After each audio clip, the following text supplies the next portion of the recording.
د نن پنجشنبه ورځې لنډ دقیق او مهم خبرونه. کراچۍ ښار کې د افغانستان کونسلګري ویلي چې د پاکستان له زندانونو د ښځو او ماشومانو په ګډون 170 افغانان آزاد شوي دي. افغان کونسلګرۍ زیاته کړې چې دغه افغانان 13 ورځ آزاد او افغانستان ته لیږدول شوي دي. د ملي دفاع وزارت وایي د جګړیزو ګډو زده کړو قومندانۍ څخه 450 تنه مجاهدین فارغ شول. کابل ښاروالۍ وایي د پلسخته سیمې د پلو لارو د جوړولو او د کټارو د رنګولو چارې روانې دي څو یا د سیمه په یو ښکلي او مناسب ښاري ځای بدله شي.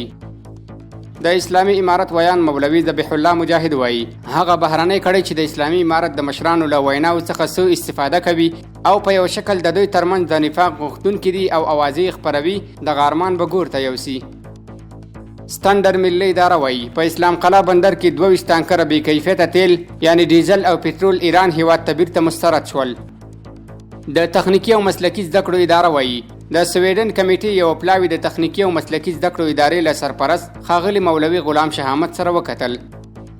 کابل والی شیخ محمد قاسم خالد د ترکیه هیواد له سفیر او یو شمېر نورو استازو سره د ولایت مقام کې ناسته وکړه. یا د ناسته کې د کابل والی د وروستۍ زلزلې قربانیانو سره د غم شریکۍ ترڅنګ د ترکیه او افغانستان په تاریخي اړیکو او همکاریو پر پراختیا خبرې وکړې.